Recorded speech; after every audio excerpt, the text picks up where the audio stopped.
안녕하세요, 한근태입니다. 참 성공한 사람들을 많이 보는 직업입니다. 직업적으로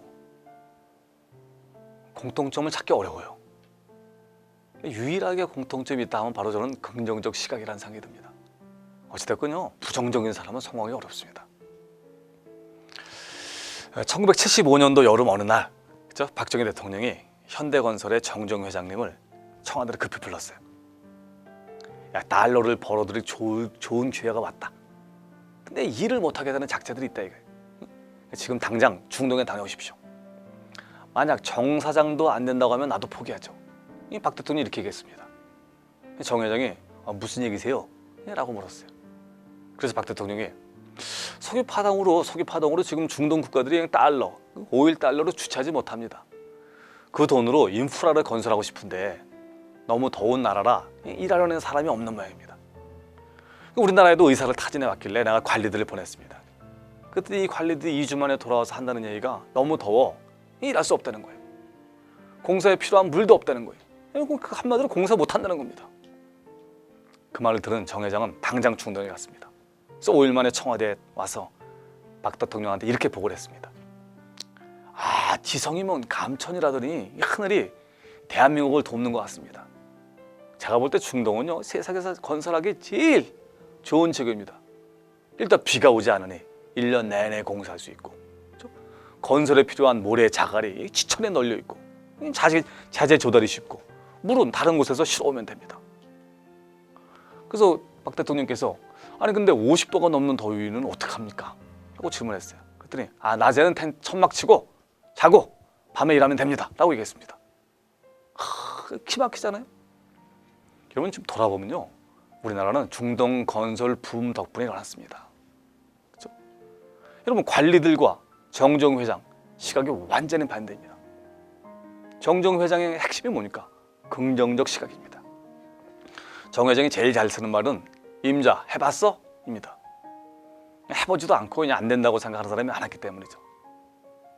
여러분 무슨 일을 할 때요, 안 된다고 생각하는 것과 된다고 생각하는 사이는 엄청난 차이가 있습니다. 안 된다고 생각하는 사람 속에는요, 안 될 이유가 수천 가지가 있어요.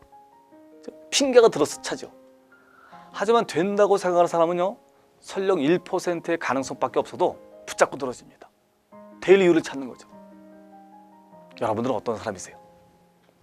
여러분 꿀벌 아시죠? 꿀벌? 꿀벌은 항공학적으로, 기계적으로 보면요, 꿀벌은 날 수 없습니다. 왜? 몸무게에 비해서 날개가 너무 작은 거예요. 하지만 꿀벌은 날아다닙니다. 왜 나는지 아세요? 그 사실을 모르기 때문에 나는 거예요. 여러분 재능은 있지만 부정적인 사람과 재능은 없지만 늘 낙관적으로 있다고 생각하는 사람이 있으면 여러분 어떤 사람하고 일하고 싶으세요? 맨날 냉소적인데 성공한 사람은 본 적이 있나요? 없습니다. 여러분 성공의 제일 조건은 바로 긍정적 사고입니다. 사물의 어떤 면을 보느냐에 따라 삶의 질이 달라집니다. 여러분 꿀벌 아시죠? 꿀벌. 꿀벌은 물을 마셔서 꿀을 만듭니다. 뱀은요, 물을 마셔서 독을 만듭니다. 여러분 어떤 일이 좋은 일이고 어떤 일이 나쁜 일일까요? 여러분 그런 거 불가능합니다. 어떻게 구분해요? 좋은 일, 나쁜 일을 어떻게 알아요, 그걸? 지금 좋은 게 나중에 나쁠 수도 있고요, 지금 나쁜 게 나중에 좋을 수도 있습니다. 중요한 건 뭐냐면요, 이를 받아들이는 태도입니다. 이거 어떻게 받아들이냐는 거죠. 여러분 송창식 같은 가수는요, 3년 동안 그러한 홈리스죠, 홈리스. 길바닥 생활을 했습니다. 그분이 지금 와서 추억을 하잖아요. 나쁜 건 다 좋은 거다. 그렇죠? 왜? 받아들이는 태도에 따라 달려있다는 거죠. 여러분 긍정적으로 생각하시길 바라요. 여러분 아무리 나쁜 상황 안에도요, 긍정적 요소는 찾을 수 있습니다. 좋아 보이는 일에서도요, 위험 요소는 있을 수 있습니다. 여러분 극약이라는 거 아시죠? 극약. 극약은요, 조금만 쓰잖아요, 그럼 다 엄청난 양약이 됩니다. 좋은 약도요, 너무 많이 쓰잖아요, 그럼 독이 될 수 있습니다. 이렇게 사십시오, 저렇게 살면 안 됩니다 라고 말하는 거 쉽지 않습니다. 하지만 긍정성은 확실하게 얘기할 수 있어요. 긍정적으로 살아라. 그리고 긍정성에는 이론적 근거가 있을 수 없습니다. 왜 그렇게 생각하느냐? 너는 왜 긍정적으로 생각하느냐? 따지면 할 말 없어요. 그래서 사람들이 저보고 근거 없는 낙관주의자라고 얘기합니다. 어떠냐 이거죠? 나 근거 없어. 그래. 저는 여러분들도 말이죠. 근거 없는 낙관주의자가 되시길 권합니다. 감사합니다.